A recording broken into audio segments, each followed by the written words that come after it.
എല്ലാവർക്കും സലു കിച്ചണിലേക്ക് സ്വാഗതം. അപ്പം നോമ്പൊക്കെ വരെയല്ലേ, അപ്പം എല്ലായിടും ഒന്ന് വൃത്തിയാക്കാണ്. എപ്പോഴും നമ്മൾ വൃത്തിയാക്കുന്നുണ്ടെങ്കിലും നോമ്പൊക്കെ ആകുമ്പോൾ ഒരു ഡീപ്പ് ക്ലീനിങ് ആണ്. അതായത് എവിടെയെങ്കിലുമൊക്കെ വലയോ പൊടിയോ ഒക്കെ ഉണ്ടെങ്കിൽ അതുവരെ നോക്കി കണ്ട് തുടച്ചൊക്കെ വൃത്തിയാക്കി എടുക്കാണ്. അപ്പം നമ്മുടെ റിച്ചു ഉള്ളത് കൊണ്ട് തന്നെ കുറേയൊക്കെ അവൻ ഹെൽപ്പ് ചെയ്ത് തരും കേട്ടോ. അപ്പം ഞാൻ പറഞ്ഞു ഈ പില്ലോയൊക്കെ ഒന്ന് എല്ലാം ഒന്ന് മാറ്റി കവർ ചേഞ്ച് ചെയ്തിടാം എന്ന് പറഞ്ഞു. അപ്പം അവനും കൂടി ഒന്ന് ഹെൽപ്പ് ചെയ്തെടുക്കുകയാണ്. അപ്പം ഇതൊരു വലിയ പണിയായിട്ടാണ് എനിക്ക് എപ്പോഴും തോന്നുന്നത്. കാരണം ഇത്ര അധികം കുഷൻസ് ഒക്കെ ഉള്ളത് കൊണ്ട് എല്ലാം ഒന്ന് ചേഞ്ച് ചെയ്തെടുക്കണമല്ലോ. അപ്പം അത് കഴിഞ്ഞപ്പോഴേക്ക് റിച്ചു ഇതിനിടയിൽ അവൻ്റെ തുണികളെല്ലാം വാഷ് ചെയ്യാനായിട്ട് ഇട്ടിട്ടുണ്ടായിരുന്നു. അപ്പം അവൻ കോളേജിൽ നിന്ന് വന്നു കഴിഞ്ഞാൽ നേരെ അവൻ്റെ തുണികൾ സ്പെഷ്യൽ ബാഗിലൊക്കെ ആക്കിയാണ് കൊണ്ടുവരുന്നത് കേട്ടോ. അപ്പം വീട്ടിൽ വരുന്ന ആ ഒരു ടൈമിൽ അവൻ അവിടെ പിന്നെ നനയ്ക്കാനൊന്നും നിൽക്കത്തില്ല, എല്ലാം ഇങ്ങ് എടുത്തിട്ട് വരും. അപ്പം നേരെ വന്നു കഴിഞ്ഞാൽ അവൻ ഈ തുണികൾ നനയ്ക്കാൻ കൊണ്ടുവന്ന് ഇടുകയാണ് ചെയ്യണത്. അപ്പം ഇന്നലെ നനയ്ക്കാൻ പറ്റാത്തതുകൊണ്ട് ഇന്ന് രാവിലെ അവൻ ഇട്ടു. അപ്പം അതെല്ലാം കഴുകി കഴിഞ്ഞപ്പോഴേക്കും അവൻ തന്നെ എടുത്തിട്ട് ടെറസിൽ കൊണ്ടുപോയിട്ട് വിരിക്കാനായിട്ട് പോവാണ്. അപ്പം ഈ സമയം ഇവിടെ രാവിലെ നേരം വെളുക്കുമ്പോൾ തന്നെ നല്ല ചൂടാണ് കേട്ടോ. ഇപ്പം ശ്രദ്ധിച്ചിട്ടില്ലേ, വെയിലിനൊക്കെ നല്ല, അതായത് ഭയങ്കര ചൂടാണ് നമുക്ക് ഫീൽ ചെയ്യുന്നത്. അപ്പം ഞാൻ റിച്ചുവിൻ്റെ അടുത്ത് പറഞ്ഞു, നീ ടെറസിൽ പോകുമ്പോൾ താഴെ ഇങ്ങനെ ചെരുപ്പൊന്നും ഇടാതെ പോയി കഴിഞ്ഞാൽ തറയിൽ ചവിട്ടാൻ പോലും പറ്റത്തില്ല എന്ന് പറഞ്ഞിട്ട് അവൻ കേൾക്കാണ്ട് ചെരുപ്പൊന്നും ഇടാതെ പോയതാണ്. അപ്പം പറഞ്ഞണക്ക് തന്നെ നല്ല ചൂടുണ്ടെന്ന് അവൻ പറയുന്നുണ്ട് കേട്ടോ. ഇപ്പോഴൊക്കെ തുണി കഴുകിയിട്ടാൽ പെട്ടെന്ന് തന്നെ ഉണങ്ങി കിട്ടും, അത്രത്തോളം ചൂടല്ലേ വെയിലിന്.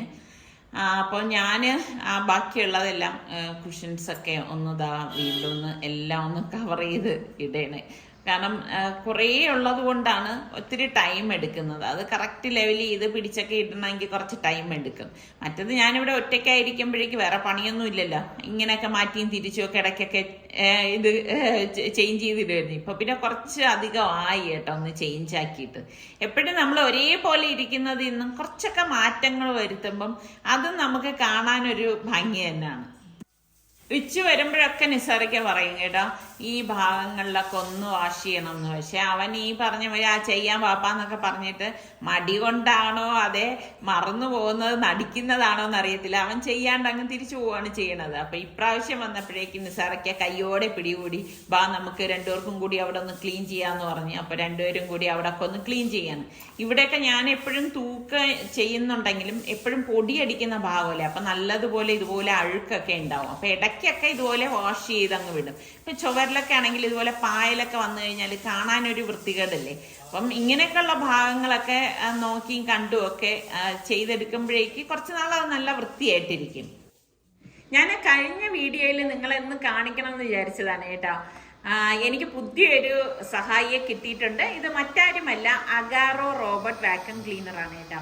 അപ്പം ഞാൻ മുകളിലത്തെ ഫ്ലോർ ക്ലീൻ ചെയ്ത ശേഷമാണ് ഇദ്ദേഹത്തെ ഞാൻ താഴേക്ക് കൊണ്ടുവന്നത്.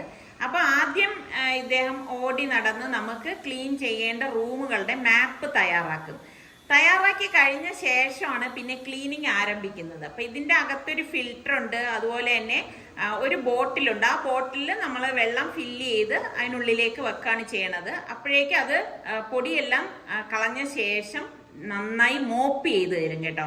അപ്പം ഇതുപോലെ മുക്കും മൂലയും എല്ലാം നന്നായിട്ട് ഇത് ക്ലീൻ ആക്കി എടുക്കും. ശരിക്കും നമുക്ക് കാണുമ്പോൾ ഭയങ്കര ഒരു അതിശയം തോന്നും കേട്ടോ.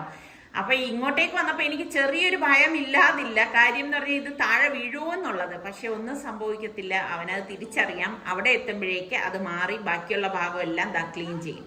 അപ്പൊ കുഞ്ഞ് ബ്രഷ് ഇതിന്റെ സൈഡിലും ഇതിന്റെ അടിഭാഗത്തും ഒക്കെ ഉള്ളത് കൊണ്ട് തന്നെ ഈ സൈഡിലേക്കൊക്കെ ഉള്ള നമ്മളിപ്പോൾ ചൂലൊക്കെ ഇട്ട് പിടിച്ചാൽ എത്രത്തോളം ആ സൈഡിലേക്ക് ക്ലീൻ ആവും എന്നുള്ള കാര്യം സംശയമാണ്. പക്ഷെ ഇതങ്ങനെയല്ല കേട്ടോ. ഇതേ കണ്ടോ, ആ ഹാൻഡ് റെയിലിന്റെ ആ സൈഡിലുള്ള ആ കുഞ്ഞു സ്ഥലം വരെ അത് നന്നായി ക്ലീൻ ചെയ്യുന്നുണ്ട്. അപ്പൊ ആദ്യം ആയതുകൊണ്ടാണ് ഞാനും കൂടെ നിന്ന് ഇത് നോക്കുന്നത് കേട്ടോ. അപ്പൊ ക്ലീനിങ്ങും തുടപ്പും എല്ലാം കഴിഞ്ഞ ശേഷം അവൻ നേരെ തന്നെ തനിയെ ചാർജിങ് പോർട്ടിലേക്ക് കയറിക്കോളും. പിന്നെ നമ്മൾ ഒന്നും നോക്കേണ്ട കാര്യമില്ല കേട്ടോ. പിന്നെ നമ്മൾ അടുത്ത പ്രാവശ്യം നമ്മൾ ജസ്റ്റ് ഒന്ന് ഓൺ ചെയ്ത് വിട്ട് കഴിയുമ്പോഴേക്കും അവനിപ്പം അറിയാമല്ലോ എവിടെയൊക്കെയാണ് ക്ലീൻ ചെയ്യേണ്ടതെന്ന് ആദ്യം തന്നെ സെറ്റ് ചെയ്ത് വെച്ചല്ലോ. അതിനനുസരിച്ച് എല്ലായിടും നീറ്റായിട്ട് ക്ലീൻ ചെയ്ത് വരും. അടിപൊളി, എനിക്ക് ഭയങ്കര ഇഷ്ടപ്പെട്ട ആളിനെ. അങ്ങനെ നമ്മുടെ ജോലിയൊക്കെ ചെയ്ത് നമ്മുടെ റിച്ചു ഒക്കെ തളർന്നിരിക്കുകയാണ്. പിന്നെ പദ്ധതി ജോലി ചെയ്തത് നമ്മുടെ പുതിയ സർവന്റ് ആണ് കേട്ടോ. ഭയങ്കര നല്ല യൂസ്ഫുൾ ആണ്. ഞാൻ മുകളിലത്തെ നിലയിൽ ക്ലീൻ ചെയ്യിച്ചിട്ടാണ് ഇതാ ഇവിടെ കൊണ്ടുവന്നത്. ഇവിടെ കൊണ്ടുവന്ന് മുക്കും മൂലയും ഒക്കെ എല്ലാം നന്നായിട്ട് ക്ലീൻ ചെയ്യുന്നുണ്ട്. അത് ഈ പൊടി എടുക്കുക ചെയ്യണത് ഫസ്റ്റ് ഡേ ആണ്. എല്ലാ ഫ്ലോറും അതിനെ കൊണ്ട് ക്ലീൻ ചെയ്യിപ്പിക്കും. അതല്ല, പൊടി എടുക്കാൻ മാത്രമല്ല, അല്ല പൊടിയെടുക്കുക മാത്രല്ല തുടച്ചും കൂടി തരാണ്. അപ്പൊ അതിന്റെ അടിയില് വെള്ളം ടാങ്ക് ഉണ്ട്. അതിന്റെ അതേപോലെ തന്നെ തുടച്ചെടുക്കുകയും ചെയ്യും. അതെ, എല്ലാം ഫസ്റ്റ് പണി എടുക്കുന്നതിന് മുൻപ് എല്ലാം അതെല്ലാ സർവന്റും അങ്ങനെ തന്നെ വന്ന് എന്തൊക്കെ പണിയാണ്, തൂക്കലാണോ തുടക്കലാണോ കഴിവലാണോ ഫോൺ വഴിയാണ്. എന്റെ നമ്മുടെ വീടിന്റെ മാപ്പൊക്കെ അരച്ചിരിക്കുകയാണ്. അതിന് പോവേണ്ട ക്ലീൻ ചെയ്യേണ്ടതൊക്കെ എല്ലാം ആദ്യം മനസ്സിലാക്കിയ ശേഷമാണ് അത് പണി തുടങ്ങുന്നത്. നോക്കണം എത്ര പണി ചെയ്യണമെന്നൊക്കെ ആലോചിക്കും. നല്ല എല്ലാം തുടച്ചു കഴിഞ്ഞാൽ സ്വന്തമായിട്ട് വീട്ടിൽ പോയി കിടന്ന് ചാർജ് അതാണ് ചാർജ് ആവുന്നത്. ഇതെല്ലാം കഴിഞ്ഞ് കഴിയുമ്പോഴേക്ക് ജോലി അവന്റെ അവസാനിച്ച് കഴിയുമ്പോ നേരെ ചാർജ് ചെയ്യാൻ സ്വയമേ പോയിരുന്നുള്ളൂ. അപ്പൊ നമ്മളൊന്നും അറിയണ്ട. എന്തായാലും എനിക്ക് ഭയങ്കര തമാശ അടിക്കാൻ നീന്ന് നിന്നെ കിട്ടുമ്പോഴാണ് ഉമ്മാക്ക് പണി ചെയ്യിപ്പിക്കാൻ തോന്നുന്നല്ലേ. പക്ഷെ പാവട്ടാ എല്ലാം വേർത്ത് നോക്ക് സൂപ്പറായിട്ട് എല്ലാം ഒക്കെ ഒതുക്കി പിറക്കി ഇന്നത് നോമ്പ് വരെ തോർത്ത് എഴുതണ്ട, അല്ലെങ്കിൽ ജലദോഷം വരും. നാളെ നമ്മുടെ റിസ്വാനും സൽമാനും കൂടി കോയമ്പത്തൂർ വരെ പോകുന്നുണ്ട്. അപ്പം റിച്ചു പറയണേൻ്റെ അമ്മ അതിന് മുൻപ് തന്നെ എനിക്ക് തരേണ്ട പണികളെല്ലാം തന്നു, ഞാൻ എല്ലാം ക്ലീൻ ആക്കി വെക്കാമെന്ന് പറഞ്ഞപ്പോഴേക്കും നിസാറിക്ക് പറഞ്ഞു ഇതാ ഇവിടെ വലയുണ്ട്, ആ വലയൊക്കെ അടിക്കാൻ. നിസാറിക്കൊക്കെ ഈ വല കണ്ടു കഴിഞ്ഞാൽ ഭയങ്കര പ്രശ്നമാണ് കേട്ടോ. അപ്പം ഇവൻ വരുമ്പോഴാണ് ഇങ്ങനെയുള്ള കാര്യങ്ങളൊക്കെ നിങ്ങൾക്കറിയല്ല ചെയ്യണത്. പിന്നെ അല്ലെങ്കിൽ പിന്നെ ഇടയ്ക്ക് നിസാറയ്ക്ക് വലയടിക്കാം. അപ്പം ഞാൻ പറയും പെണ്ണുങ്ങൾ വലയടിച്ചാൽ വീണ്ടും വല കിട്ടും എന്നൊക്കെ ഒരു ചൊല്ലുണ്ടല്ലോ. അപ്പം നിസാറയ്ക്ക് പറയും അതൊക്കെ ഉഡായിപ്പ് പറയണതാണ്, നമ്മൾ പെണ്ണുങ്ങൾ ഉഡായിപ്പ് പറയുന്നതാണ് ജോലി ചെയ്യാതിരിക്കാൻ വേണ്ടിയിട്ടെന്നൊക്കെയാണ് പറയണത്. എന്തായാലും ഞാൻ ഓർക്കണ ടൈമിലൊക്കെ ഇങ്ങനെ വല പിടിക്കാറുണ്ട് കേട്ടോ. പിന്നെ ഫാനിൻ്റെ ഞാൻ എപ്പോഴും പറയണത് ഇത് കണ്ടാൽ എനിക്കാണ് അലർജി കേട്ടോ. കാരണം ഈ ഫാനിൻ്റെ ലീഫിൽ ഇങ്ങനെ അഴുക്കിരിക്കുമ്പോഴേ, അഴുക്കെന്ന് പറഞ്ഞാൽ എപ്പോഴും ഇങ്ങനെ ഈ വണ്ടിയൊക്കെ ഓടുന്ന സൈഡിലുള്ള ഫാനുകളൊക്കെ ആണെങ്കിൽ നിങ്ങൾ നോക്കി നോക്കും. നിങ്ങൾ ഇരിക്കുന്നിടത്ത് നിന്ന് പതുക്കെ ഒന്ന് മേപ്പോട്ട് നോക്കി നോക്കിയാൽ എത്ര പേരുടെ വീട്ടില് ഇതുപോലെ ഫാനിന്റെ ലീഫിൽ പൊടി ഉണ്ടാവും. അപ്പൊ അത് കാണുമ്പോൾ ഒരു ബുദ്ധിമുട്ടാണ്. അതുപോലെ തന്നെ ഇങ്ങനെയുള്ള പ്ലേസ് ഒക്കെ ആണെങ്കിൽ നമ്മൾ എപ്പോഴും തുടയ്ക്കുന്നതൊന്നും അല്ലല്ലോ, ഇതൊക്കെ ലാഡർ ഇട്ടിട്ടാണ് തുടയ്ക്കുന്നത്. അപ്പൊ അതുകൊണ്ട് തന്നെ പിള്ളേരൊക്കെ വരുന്ന സമയത്താണ് അവരെ കൊണ്ട് ഇങ്ങനെയുള്ള കാര്യങ്ങളൊക്കെ ചെയ്യിക്കുന്നത്. മറ്റത് ഞാൻ കയറി നിന്നൊക്കെ തുടയ്ക്കുമായിരുന്നേ. പക്ഷെ ഇപ്പോഴത്തെ ഈ ഒരു കണ്ടീഷനിൽ എനിക്ക് പറ്റത്തില്ല. പ്രത്യേകിച്ച് എനിക്കിപ്പോൾ കൈ ഒട്ടും വയ്യാത്ത ഒരു അവസ്ഥയാണ്. അപ്പൊ അതുകൊണ്ട് തന്നെ ഇതിനൊക്കെ മുതിർന്നു കഴിഞ്ഞാൽ ഇപ്പൊ ചിലപ്പോൾ എനിക്ക് ആരോഗ്യത്തോടെ ഓരോന്നും ചെയ്യാൻ പറ്റുമായിരിക്കും. കുറച്ചുകൂടി അങ്ങോട്ട് കഴിയുമ്പോഴേക്കും ആകെ ബുദ്ധിമുട്ടും. അപ്പൊ റിച്ചു പറഞ്ഞു കുഴപ്പമൊന്നുമില്ല, ഞാനിതെല്ലാം ഒന്ന് ക്ലീൻ ചെയ്ത് തരാന്ന് പറഞ്ഞു. പിന്നെ റിച്ചുമോൻ ഫോമിലായി കഴിഞ്ഞാൽ പിന്നെ ഒരു രക്ഷയില്ല കേട്ടാ. എല്ലായിടവും നീറ്റായിട്ട് അന്ന് ക്ലീൻ ചെയ്യും. പക്ഷെ എനിക്കത് കാണുമ്പോൾ ഭയങ്കര ഒരു വിഷമം തോന്നും കേട്ടാ. നമ്മുടെ മക്കളൊക്കെ തന്നെയാണ് എങ്കിലും എല്ലാം എപ്പോഴും ഇങ്ങനെ ഒരുപാട് ജോലിയൊക്കെ ചെയ്യുന്ന കാണുമ്പോൾ എനിക്കെന്തോ ഭയങ്കര ഒരു പ്രയാസം തോന്നും. പിന്നെ മക്കള് ആൺപിള്ളേരല്ലേ, അവരെ കൊണ്ട് ചെയ്യിക്കണ്ട എന്നൊന്നും ഞാൻ വിചാരിക്കാറില്ല കേട്ടാ. ആൺപിള്ളേരാണെങ്കിലും പെൺപിള്ളേരാണെങ്കിലും ജോലി ചെയ്ത് തന്നെ വളരണം. ഇപ്പം വീട്ടിലെ ഇതുപോലുള്ള അത്യാവശ്യ ജോലികൾ ചെയ്തെന്ന് വെച്ചിട്ട് എന്ത് സംഭവിക്കാനാണ്. പിന്നെയുള്ള മെയിൻ സംഭവം ഇതാണ് കേട്ടാ, ചെരുപ്പ്. ഇവിടെ നിസാർക്കൊക്കെ ഭയങ്കര ദേഷ്യമാണ് കേട്ടോ. കണ്ട ചെരുപ്പുകളെല്ലാം വാങ്ങും, ആവശ്യമുള്ളതും ഇല്ലാത്തതും ഒക്കെ വാങ്ങിച്ചിട്ട് ഇടത്തുമില്ല, കൂട്ടി വാരി ഇട്ട് വെക്കും എന്നുള്ളത്. നിങ്ങളിൽ എത്ര പേരുടെ വീട്ടിൽ ഇതുപോലത്തെ സംഭവങ്ങളുണ്ട്? അപ്പോഴേക്കുണ്ട് കണ്ണും അടച്ചോണ്ട് വേണ്ടാത്തതൊക്കെ എടുത്തങ്ങ് കളയാനേട്ടാ. ഞാനിവിടെ വന്ന് നോക്കുമ്പോൾ എൻ്റെ നല്ല ചെരുപ്പും ഒക്കെ ഇതിൻ്റെ ഇടയിലുണ്ട്. അപ്പൊ ഇവര് പറയുന്നത് ഇടുന്നതാണെങ്കിൽ മാത്രം വെച്ചിരുന്നാൽ മതിയല്ല. സൽമാനും പറയുന്നുണ്ട് കേട്ടോ, ഉമ്മാക്കും ചെരുപ്പിനോട് ഭയങ്കര ഒരു ഇതാണ്, ഇടാത്തതും എല്ലാം കൂടെ കൂട്ടി വെച്ച് കച്ചടയാക്കണം എന്ന് പറഞ്ഞിട്ട് അവനും കൂടി നിന്നിട്ട് ആ ചെരുപ്പെല്ലാം തരംതിരിച്ച്. ഈ പറയുന്ന വ്യക്തികളുടെ ഷൂസുകളും ഉണ്ട് കേട്ടോ, വേണ്ടതും വേണ്ടാത്തതും എല്ലാം ഉണ്ടായിരുന്നു. അപ്പൊ അതിനെല്ലാം ഒന്ന് മാറ്റി സൽമാൻ അവിടെ എല്ലാം ഒന്ന് ക്ലീൻ ചെയ്തെടുക്കുകയാണ്. ശരിക്കും പറഞ്ഞ ഒരു വൃത്തികേട് തന്നെയാണ് ഈ ഉപയോഗിക്കാത്ത ചെരുപ്പുകൾ ഇങ്ങനെ കൂട്ടി വെക്കുക എന്നുള്ളത്. നമ്മൾ ഉപയോഗിക്കുന്നത് മാത്രം എടുത്താൽ മതിയല്ല അല്ലേ. കഴിഞ്ഞ പ്രാവശ്യം ഞാൻ എയർ ഫ്രയർ ഗ്രീൻ ചിക്കൻ ഉണ്ടാക്കിയപ്പോഴേക്ക് പലരും അതിൻ്റെ മസാലക്കൂട്ടൊന്ന് പറഞ്ഞു തരുമോ എന്ന് ചോദിച്ചിട്ടുണ്ടായിരുന്നു. അപ്പം മിക്സിയുടെ ജാറിലേക്ക് നമുക്ക് ഒരു കൈപ്പിടി മല്ലിയിലയും പിന്നെ 3 പച്ചമുളക് പിന്നെ കസൂരി മേത്തി ഉണ്ടല്ലോ അത് 2 ടേബിൾ സ്പൂൺ മസ്റ്റായിട്ട് വേണം കേട്ടോ. പിന്നെ 1 ടീസ്പൂൺ മഞ്ഞൾപ്പൊടി, 1.5 ടീസ്പൂൺ ഗരം മസാല പൊടി, 2.5 ടേബിൾ സ്പൂൺ മല്ലിപ്പൊടി കൂടണ്ട, ഇത്രയും മതിയാവും. 2 ടേബിൾ സ്പൂൺ കുരുമുളക് പൊടി, പാകത്തിനുള്ള ഉപ്പ്, പിന്നെ തൈര് വേണം. നല്ല കട്ടിയുള്ള തൈര് നമുക്ക് 2 ടേബിൾ സ്പൂണോളം ഇട്ട് കൊടുക്കാം. എന്നിട്ട് ഇനിയിപ്പോൾ ഇത് ഒന്ന് അടിച്ചെടുക്കണം. അപ്പം ഈ ഒരു പരുവത്തിൽ നല്ലതുപോലെ ഒന്ന് അടിച്ചെടുക്കണം. അപ്പം നമ്മളുടെ മസാലക്കൂട്ട് റെഡി ആയിട്ടുണ്ട്. അപ്പം നമ്മൾ കഴുകി വെച്ചിരിക്കുന്ന അപ്പം ചിക്കൻ ബ്രസ്റ്റ് മാത്രമായിട്ടാണ് ഞാനിപ്പോൾ ഇതിനെടുത്തത്. അതിലേക്ക് നമുക്ക് ഈ അടിച്ച് വെച്ചിരിക്കുന്ന മസാല ഉണ്ടല്ലോ അതിട്ടിട്ട് നന്നായിട്ടൊന്ന് മിക്സ് ചെയ്ത് കൊടുക്കാം. ശരിക്കും പറഞ്ഞാൽ ഉണ്ടാക്കിയെടുക്കാൻ എളുപ്പമാണ് കേട്ടോ. പിന്നെ ഇതോടൊപ്പം നമ്മൾ ഫ്രഷ് ക്രീം ചേർത്ത് കൊടുക്കുന്നുണ്ട്. 1 ടേബിൾ സ്പൂണോളം ഫ്രഷ് ക്രീം നമുക്കിതിലേക്ക് ചേർത്ത് കൊടുക്കാം. പലരും എൻ്റെ അടുത്ത് ഫ്രഷ് ക്രീം എങ്ങനെയാണ് സൂക്ഷിക്കണമെന്ന് ചോദിച്ചിട്ടുണ്ട്. അപ്പം ആവശ്യം കഴിഞ്ഞാൽ ഞാൻ അടച്ച് ഫ്രിഡ്ജിൽ സൂക്ഷിക്കുകയാണ് ചെയ്യുന്നത് കേട്ടോ. പിന്നെ വേണ്ടത് ഒലിവ് ഓയിലാണ്. 1 ടേബിൾ സ്പൂണോളം ഒലിവ് ഓയിലും കൂടി നമ്മളിതിലേക്ക് ചേർത്തിട്ട് എല്ലാം കൂട്ടിയിട്ട് നല്ലതുപോലെ ഒന്ന് യോജിപ്പിച്ചു കൊടുക്കാം. അപ്പം മസാലയും ആ ഒലിവ് ഓയിലും ഫ്രഷ് ക്രീമും ഒക്കെ യോജിച്ച് വരത്തക്ക രീതിയിൽ ഒന്ന് മിക്സ് ചെയ്ത് കൊടുക്കണം. പിന്നെ ഇത് നമ്മൾ കുറച്ചധികം നേരം മാരിനേറ്റ് ചെയ്ത് വെക്കുകയാണെങ്കിൽ നല്ലതാണ്. തലേദിവസം രാത്രി വെച്ചിട്ട് പിറ്റേന്ന് എടുക്കുന്നതാണ് ടേസ്റ്റ് കൂടുതൽ കിട്ടുന്നത് കേട്ടോ. പിന്നെ ഇതിലേക്ക് വേണ്ടത് 1 ടീസ്പൂണോളം ചെറിയ ജീരകത്തിന്റെ പൊടിയില്ലേ, അതും ഇഞ്ചി വെളുത്തുള്ളി പേസ്റ്റ് 1 ടീസ്പൂണും കൂടി ഇട്ട് കൊടുക്കാണ്. ശരിക്കും പറഞ്ഞാൽ ഞാൻ ചേർക്കാൻ വിട്ടുപോയതുകൊണ്ടാണ് ഈ സമയത്ത് ഞാൻ ചേർത്ത് കൊടുക്കുന്നത് കേട്ടോ. അപ്പം നിങ്ങൾ ചേർക്കുമ്പോൾ ആദ്യമേ അങ്ങ് ചേർത്ത് കൊടുത്താൽ മതി. എന്നിട്ട് നല്ലതുപോലെ ഒന്ന് മിക്സ് ചെയ്ത് കൊടുക്കാം. ഇനി ഇതെല്ലാം മസാലകൾ എല്ലായിടത്തും വരത്തക്ക രീതിയിൽ വേണം മിക്സ് ചെയ്ത് കൊടുക്കാനുള്ളത്. അപ്പം അരമണിക്കൂറൊന്നും വെച്ചിരുന്നാൽ പോരാ കേട്ടോ, നല്ലതുപോലെ മസാല പിടിക്കണം. അപ്പം അതിന് വേണ്ടിയിട്ട് ഞാൻ ഒരു ക്ലിംഗ് റാപ്പ് കൊണ്ട് കവർ ചെയ്തിട്ട് ഇനിയിപ്പോൾ ഇത് ഫ്രിഡ്ജിലേക്ക് മാറ്റുവാണ്. പിന്നെ ഇത് നമുക്ക് എപ്പോഴാണോ വേണ്ടത് ആ സമയത്ത് മാത്രമേ ഞാനിത് എടുക്കത്തുള്ളൂ. അപ്പം നേരെ അങ്ങ് ഇനിയിപ്പോൾ നമുക്കിത് ഫ്രിഡ്ജിലേക്ക് വെക്കാം. അപ്പോൾ ഇനി നമുക്കൊരു അടിപൊളി കറി ഉണ്ടാക്കാം. അതിന് വേണ്ടിയിട്ട് മിക്സിയുടെ ജാറിലേക്ക് ഞാനിവിടെ 3 പച്ചമുളക് ഇട്ട് കൊടുക്കുന്നുണ്ട്. പിന്നെ അത്യാവശ്യം വലിപ്പമുള്ള ഇഞ്ചി ഇതിലേക്ക് ഇട്ട ശേഷം ഒരു 10-12 കൊച്ചുള്ളി ഇല്ലേ, ചുവന്നുള്ളി, അതും കൂടി ഇതിലേക്ക് നമുക്ക് ഇട്ട് കൊടുക്കാം. ചുവന്നുള്ളി തന്നെ ഇട്ട് കൊടുക്കണം, എങ്കിലേ ആ കറിക്ക് ടേസ്റ്റ് ഉണ്ടാകത്തുള്ളൂ. പിന്നെ വലിയ ഉണ്ട വെളുത്തുള്ളി അല്ലി എടുത്തിട്ടുണ്ടായിരുന്നു. എന്നിട്ട് നമുക്കിത് അടച്ചിട്ട് ഒന്ന് അടിച്ചെടുക്കണം. ഇപ്പം കഴിഞ്ഞ പ്രാവശ്യം നമ്മുടെ റിച്ച് കുട്ടൻ ഉണ്ടാക്കിയ ജ്യൂസറിലെ അതുപോലെ ആ ഗറയുടെ പേഴ്സണൽ ബ്ലെൻഡറിലാണ് ഞാനിത് ചോപ്പ് ചെയ്തെടുക്കുന്നത്. ഇതുപോലെ ഒന്ന് ബ്ലെൻഡ് ചെയ്തെടുക്കുന്നത് കേട്ടോ. ബ്ലെൻഡ് ചെയ്ത് കറക്കി എടുക്കുമ്പോഴേക്ക് അത് നല്ലതുപോലെ ഒന്ന് ക്രഷായി കിട്ടും. അപ്പോൾ ഈ ഒരു പരുവത്തിൽ വേണം നമ്മളിത് അടിച്ചെടുക്കാനുള്ളത്. നല്ല മഷി പോലെ അരയൊന്നും വേണ്ട കേട്ടോ. അങ്ങനെ അരഞ്ഞു കഴിഞ്ഞാൽ കറിക്ക് അത്ര ഒരു ടേസ്റ്റ് ഒന്നും ഉണ്ടാവത്തില്ല. ചില കറികൾ അങ്ങനെയാണല്ലോ, ഈ ഒരു രീതിയിൽ ഉണ്ടാക്കുമ്പോഴേ രുചി ഉണ്ടാകത്തുള്ളൂ. അതായത് ഇതുപോലെ ഒന്ന് അടിച്ചെടുക്കണം. അപ്പോൾ ഇത് നമുക്കൊന്ന് മാറ്റി വെക്കാം. പിന്നെ ഇതിലേക്ക് വേണ്ടിയിട്ട് ഞാനൊരു 4 മീഡിയം സൈസിലെ സവാള എടുത്തിട്ടുണ്ടായിരുന്നു. അപ്പോൾ സവാള എല്ലാം ഒന്ന് സ്ലൈസ് ചെയ്തെടുക്കുകയാണ്. അപ്പം ഈ 4 സവാളയൊക്കെ ഉള്ളപ്പോൾ ഞാൻ അങ്ങനെ പ്രോസസ്സറൊന്നും എടുക്കാറില്ല കേട്ടോ. ഇതുപോലെ അങ്ങ് അരിഞ്ഞെടുക്കത്തേ ഉള്ളൂ. അപ്പോൾ പലരും എൻ്റെ ഈ ഒരു കത്തി എവിടെ നിന്ന് വാങ്ങിച്ചതെന്നൊക്കെ എപ്പോഴും ചോദിക്കുന്നുണ്ട് കേട്ടോ. ഇത് ഞാൻ പോത്തീസിൽ നിന്ന് വാങ്ങിയ കത്തിയാണ്.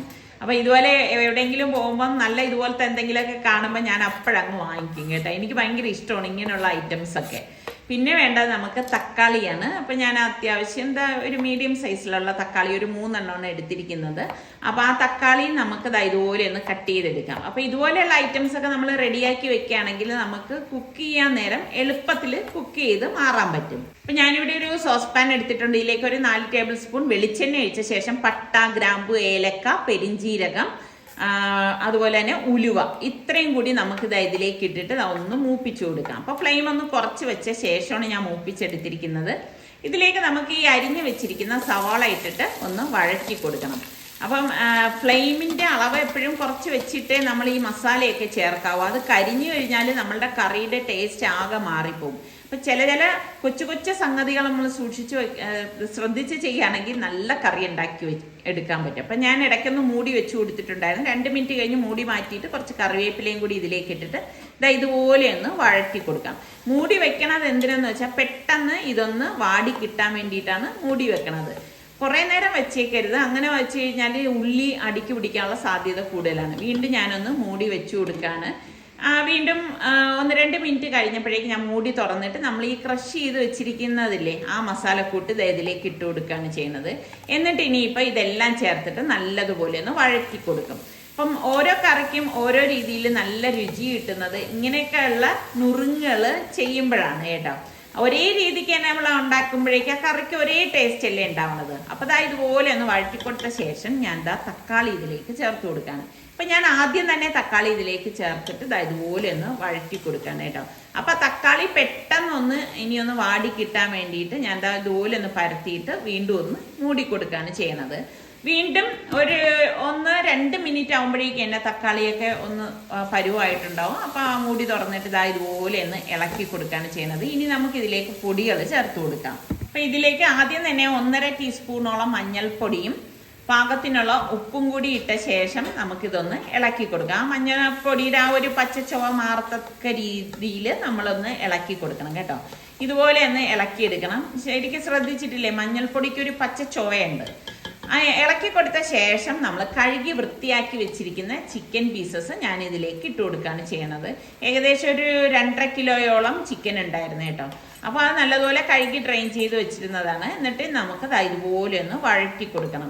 വെള്ളം ഇപ്പോഴേ ചേർക്കുകയും ചെയ്യരുത് കേട്ടോ. നല്ലതുപോലെ ഇത് നമുക്കൊന്ന് ഇളക്കി കൊടുക്കണം. അതായത് ആ ചിക്കൻ മസാലയായിട്ട് ഒന്ന് യോജിക്കണം. എന്നിട്ട് നമുക്കിതൊന്ന് മൂടി വെച്ച് കൊടുക്കാം. അപ്പോൾ ഒരു 5 മിനിറ്റ് കഴിഞ്ഞിട്ട് ഞാൻ അടപ്പൊന്ന് മാറ്റിയിട്ട് ഇതാ വീണ്ടും ഒന്ന് ഇളക്കി കൊടുക്കണം. അപ്പം ഇതിൻ്റെ ഇടയിൽ ഞാനൊന്ന് ഇളക്കി കൊടുത്തിട്ടുണ്ടായിരുന്നു. അങ്ങനെ ഇളക്കി കൊടുക്കണം. അല്ലെങ്കിൽ എന്താ വെച്ചാൽ ചിക്കനല്ലേ, അപ്പോൾ അടുക്കി പിടിക്കാനുള്ള സാധ്യത കൂടുതലുണ്ട്. അപ്പോൾ അതാ ഇതുപോലെ ഇളക്കി കൊടുത്ത ശേഷം ഇനി നമുക്കിതിലേക്ക് പൊടികൾ ചേർത്ത് കൊടുക്കാം. ഞാനിവിടെ 3 ടേബിൾ സ്പൂൺ മല്ലിപ്പൊടിയും 3 table spoon Kashmiri chilli powder, അതാവുമ്പോൾ നല്ല കളറും നല്ല കൊഴുപ്പും ഉണ്ടാവും കറിക്ക്. പിന്നെ വേണ്ടത് പെരിഞ്ജീരകപ്പൊടിയാണ്. ഏകദേശം 1.5 ടേബിൾ സ്പൂണോളം പെരിഞ്ജീരകപ്പൊടി, 2.5 ടീസ്പൂൺ ഗരം മസാല പൊടിയും കൂടി ചേർത്ത് നല്ലതുപോലെ ഒന്ന് ഇളക്കി കൊടുക്കണം. ഇതുപോലെ ഇളക്കിയെടുക്കണം. അതായത് എല്ലായിടത്തും ഈ മസാല യോജിക്കത്തക്ക രീതിയിൽ നമ്മൾ ഇളക്കിയെടുക്കണം. ഈ സമയത്ത് നമ്മൾ ഒരു തുള്ളി വെള്ളം പോലും ചേർത്ത് കൊടുക്കരുത്. അത് പ്രത്യേകം ശ്രദ്ധിച്ചേക്കണം കേട്ടോ. ഇതുപോലെ വേണം ഇളക്കി മിക്സ് ചെയ്ത് എടുക്കാനുള്ളത്. അപ്പം എന്താ എല്ലായിടത്തും എത്താൻ വേണ്ടിയിട്ടാണ് ഞാനൊരു 3-4 മിനിറ്റ് ഇതുപോലെ ഒന്ന് മിക്സ് ചെയ്ത് കൊടുക്കുന്നുണ്ട്. എന്നിട്ട് നമുക്ക് കുറച്ചധികം മല്ലിയില ഇതിലേക്ക് ഇട്ട് കൊടുക്കാം. ഇതൊക്കെ ഇടുമ്പോഴാണ് നല്ല ടേസ്റ്റ് ഉണ്ടാവുന്നത്. വീണ്ടും ഞാനൊന്ന് അടച്ചു വെച്ച് കൊടുക്കുകയാണ്. ഇനി നമുക്ക് ഞാനിവിടെ ഒരു 10 മിനിറ്റ് ഇതുപോലെ അടച്ചു വെച്ചിട്ടുണ്ടായിരുന്നു. അടപ്പ് മാറ്റിയിട്ട് ഇതുപോലെ ഇളക്കി കൊടുക്കാം. അപ്പോൾ ആ തക്കാളി എല്ലാം കൂടി വന്നിട്ട് ഒരു ചെറിയൊരു ഗ്രേവി വന്നിട്ടുണ്ട് കേട്ടോ. അപ്പം ഈ ഒരു രീതിയിൽ മതിയെങ്കിൽ നമുക്ക് വെള്ളം ചേർക്കാതെ തന്നെ റോസ്റ്റ് ആയിട്ട് ഇങ്ങനെ എടുക്കാം. പക്ഷെ ഞാനിപ്പം ഇത് കറിയാക്കിയാണ് എടുക്കുന്നത്. അപ്പം ഈ സമയത്ത് നമ്മൾ ഇതിലേക്ക് ഉപ്പൊക്കെ ഉണ്ടോ എന്ന് നോക്കണം. എന്നിട്ട് വീണ്ടും ഞാനൊന്ന് അടച്ചു വെച്ച് കൊടുക്കുകയാണ് കേട്ടോ. വീണ്ടും ഒരു 2 മിനിറ്റ് കഴിഞ്ഞപ്പോഴേക്ക് കണ്ട ചാറ് നല്ലതുപോലെ ഊറി വന്നിട്ടുണ്ട്. അപ്പോൾ നല്ലതുപോലെ നമുക്ക് വീണ്ടും ഒന്ന് യോജിപ്പിച്ചു കൊടുക്കാം. കണ്ടോ, ഈ ഒരു പരുവത്തിൽ വേണം എന്നുള്ളവർക്ക് ഇത്രയും മാത്രം ചേർത്ത് കൊടുത്താൽ മതി കേട്ടോ. നിസാറിക്കാക്ക് ഈ ഒരു പരുവാണ് ഇഷ്ടം എന്ന് പറയുന്നത്.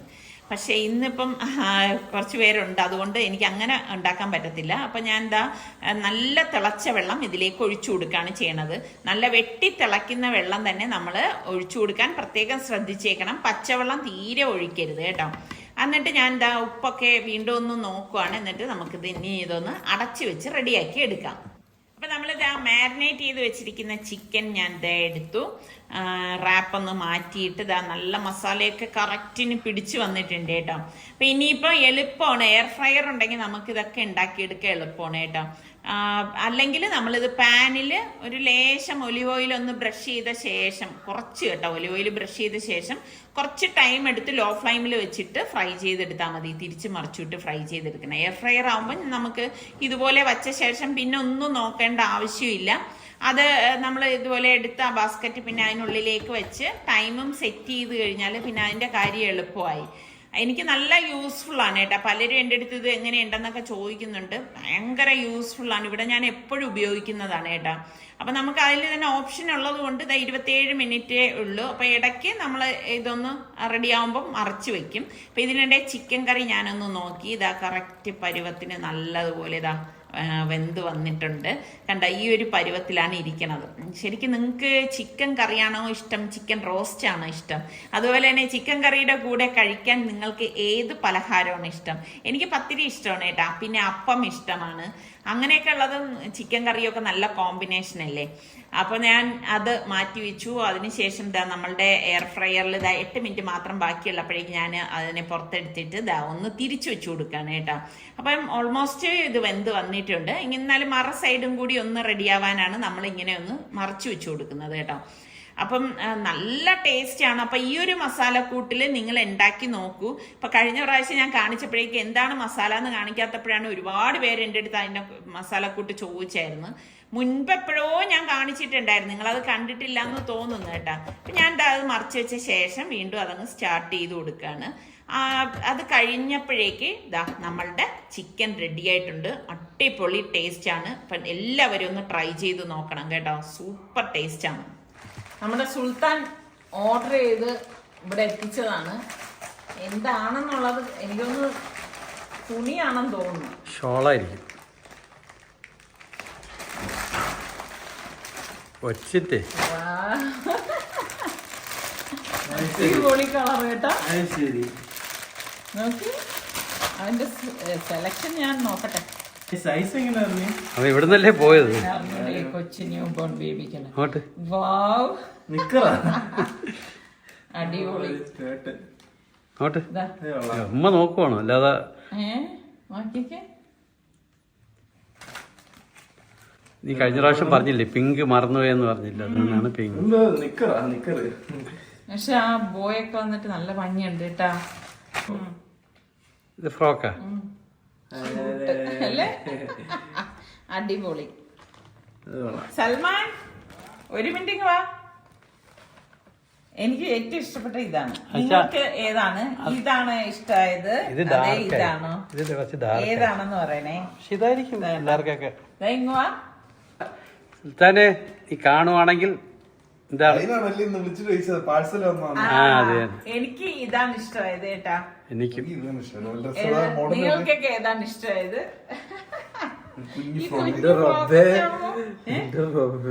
എന്റെ ഷർട്ടിന്റെ സൈസ് അല്ല പ്രൈസ്. മൈ ഗോഡ്, ഒരു ഷർട്ടിന്റെ സൈസ് ആണ്, അല്ല പ്രൈസ് ആണ് ഗൈസ്. എന്റെ മറ്റേ മെസ്സേജ് ഉണ്ട്. ഗിഫ്റ്റ് ഫ്രം കൊച്ച. Enjoy your gift Sana from കൊച്ച. ഓ അത് ശരി. അവരങ്ങനെ പറഞ്ഞു കഴിഞ്ഞാൽ അതുപോലെ ചെയ്യൂ. അവര് അത് പ്രിന്റ് ചെയ്ത് ആ മറ്റേ ബില്ലിന്റെ കൂടെ വെക്കും. അപ്പൊ ഞാൻ നേരത്തെ പറഞ്ഞില്ലേ റിച്ചുവും സൽമാനും കോയമ്പത്തൂര് പോവാണെന്ന്. അപ്പൊ അങ്ങനെ വെളുപ്പിന് 3:30 മണിയായപ്പോഴേക്കും നിസാറിക്കത് സൽമാനെയും റിസ്വാനെയും റെയിൽവേ സ്റ്റേഷനിലേക്ക് വിടാനായിട്ട് പോവാണ്. അപ്പൊ അവന് ഈ ക്യാമ്പസിൽ നിന്ന് തന്നെ അവര് കുറച്ച് പേരെ സെലക്ട് ചെയ്തിട്ട് അവർക്ക് കോയമ്പത്തൂർ ഒരു ടെസ്റ്റ് ഉണ്ട്. അപ്പൊ അതിനായിട്ടാണ് നമ്മുടെ റിച്ചു പോണത്. അപ്പം ഒറ്റയ്ക്ക് പോണ്ടല്ലോ എന്ന് വിചാരിച്ചാണ് ഇപ്പൊ സൽമാനും കൂടെ പോകുന്നത്. കാരണം അവൻ കൂടി പോകുമ്പോഴേക്ക് എന്തെങ്കിലും ഇവന് ഡൗട്ടോ കാര്യങ്ങളൊക്കെ ഉണ്ടെങ്കിൽ ഒരാളും കൂടി ഹെൽപ്പിനുള്ളത് നല്ലതല്ലേ. അപ്പൊ ഇപ്പോഴത്തെ കണ്ടീഷനിൽ നിസാർക്കാക്കും കൂടെ പോകാനൊന്നും പറ്റത്തില്ല. അപ്പൊ റിച്ചു പറഞ്ഞു ഒറ്റയ്ക്ക് പോകാന്ന് പറഞ്ഞപ്പോ സൽമാൻ പറഞ്ഞു വേണ്ട ഞാനും കൂടി നിന്റെ കൂടെ വരാം, കുഴപ്പമൊന്നും ഇല്ലാന്ന് പറഞ്ഞ് അങ്ങനെയാണ് ഇവർ രണ്ടുപേരും കൂടിയിട്ട് പോണത്. അപ്പൊ ഒന്നാമത് പൊങ്കാലയും കൂടിയാണ്. അപ്പൊ രാവിലെ ഇപ്പൊ 3:30 മണി ആയിട്ടേ ഉള്ളൂ. കണ്ടില്ലേ ഓരോരുത്തർ കൊതുമ്പും ചൂട്ടും ഒക്കെ ആയിട്ട് സ്കൂട്ടറിലും കാറിലും ഒക്കെ പോണുണ്ട്. റോഡൊക്കെ ഭയങ്കരമായിട്ട് അലങ്കരിച്ചിട്ടുണ്ട്. രണ്ട് സൈഡിലും ഓരോരുത്തർ പൊങ്കാല ഇടാൻ വേണ്ടി തയ്യാറെടുത്തോണ്ടിരിക്കുകയാണ്. ഇപ്പൊ രാവിലെ കാറ് പോവോന്നുള്ളത് തന്നെ ഇവർക്കൊരു പേടി ഉണ്ടായിരുന്നു. അതുകൊണ്ടാണ് ഇവർക്ക് 4:25 കണ്ടാണ് ട്രെയിൻ ഉള്ളത്. അപ്പൊ അതുകൊണ്ടാണ് നേരത്തെ കൊണ്ടുപോയി റെയിൽവേ സ്റ്റേഷനിലേക്ക് വിടുന്നത്. കാരണം എന്ന് പറഞ്ഞു കഴിഞ്ഞാൽ ഇനി ഇവർ ബ്ലോക്ക് ചെയ്ത് വെക്കുകയാണെങ്കിൽ പാടല്ലേ. ശരിക്കും പറഞ്ഞാൽ നമ്മുടെ തിരുവനന്തപുരത്ത് അതിശയം തോന്നുന്ന ഒരു കാര്യം എന്ന് പറഞ്ഞാൽ ഇതുപോലെ പൊങ്കാലയൊക്കെ നടന്നു കഴിഞ്ഞാൽ 2 മണിക്കൂറിനുള്ളിൽ തന്നെ ഇവർ നമ്മുടെ തിരുവനന്തപുരം സിറ്റി അങ്ങ് ക്ലീൻ ആക്കും എന്നുള്ളതാണ്. അതിന് നമ്മുടെ കോർപ്പറേഷൻ ഒരു ബിഗ് സല്യൂട്ട് തന്നെ കൊടുക്കണം. അങ്ങനെ ഇപ്പൊ നമ്മുടെ റെയിൽവേ സ്റ്റേഷൻ എത്തിയപ്പോഴേക്ക് സൽമാനും റിസ്വാനും പോവുകയാണ്. അപ്പൊ നിങ്ങൾ എല്ലാവരും നമ്മുടെ റിച്ചു മോൻ ഈ ഒരു സെലക്ഷന് കിട്ടാൻ വേണ്ടി ദുആ ചെയ്യണം, പ്രാർത്ഥിക്കണം. അപ്പൊ ഇതൊക്കെ തന്നെ ഇപ്പോഴത്തെ വിശേഷങ്ങളായിട്ടുള്ളൂ. അപ്പൊ അടുത്ത് നമുക്ക് നല്ല റെസിപ്പിയോ അടിപൊളി ബ്ലോഗോ ആയിട്ടൊക്കെ കാണാം. അതുവരയ്ക്കും എല്ലാവർക്കും ബൈ.